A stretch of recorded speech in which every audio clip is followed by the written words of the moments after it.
আজকে সকাল সকাল চলে যাচ্ছি আয়নের রেজাল্ট আনতে।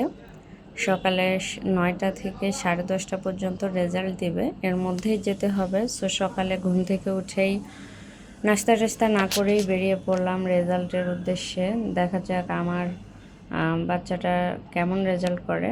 যাই করবে আলহামদুলিল্লাহ, কারণ ও নিজের চেষ্টায় বা নিজের ইচ্ছায় করেছে, আমি সেটাতেই খুশি।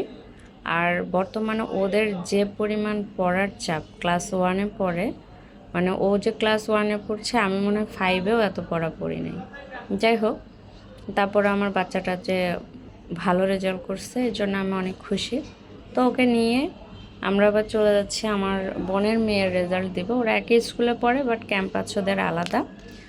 সো ওদের রেজাল্ট নিয়ে আমরা তো সকালে কিছু খাওয়া দাওয়া করি না, তাই একটা রেস্টুরেন্টে চলে আসলাম। এখানে এখন আমরা পরোটা, চা যেটাই পাওয়া যায় খাবো।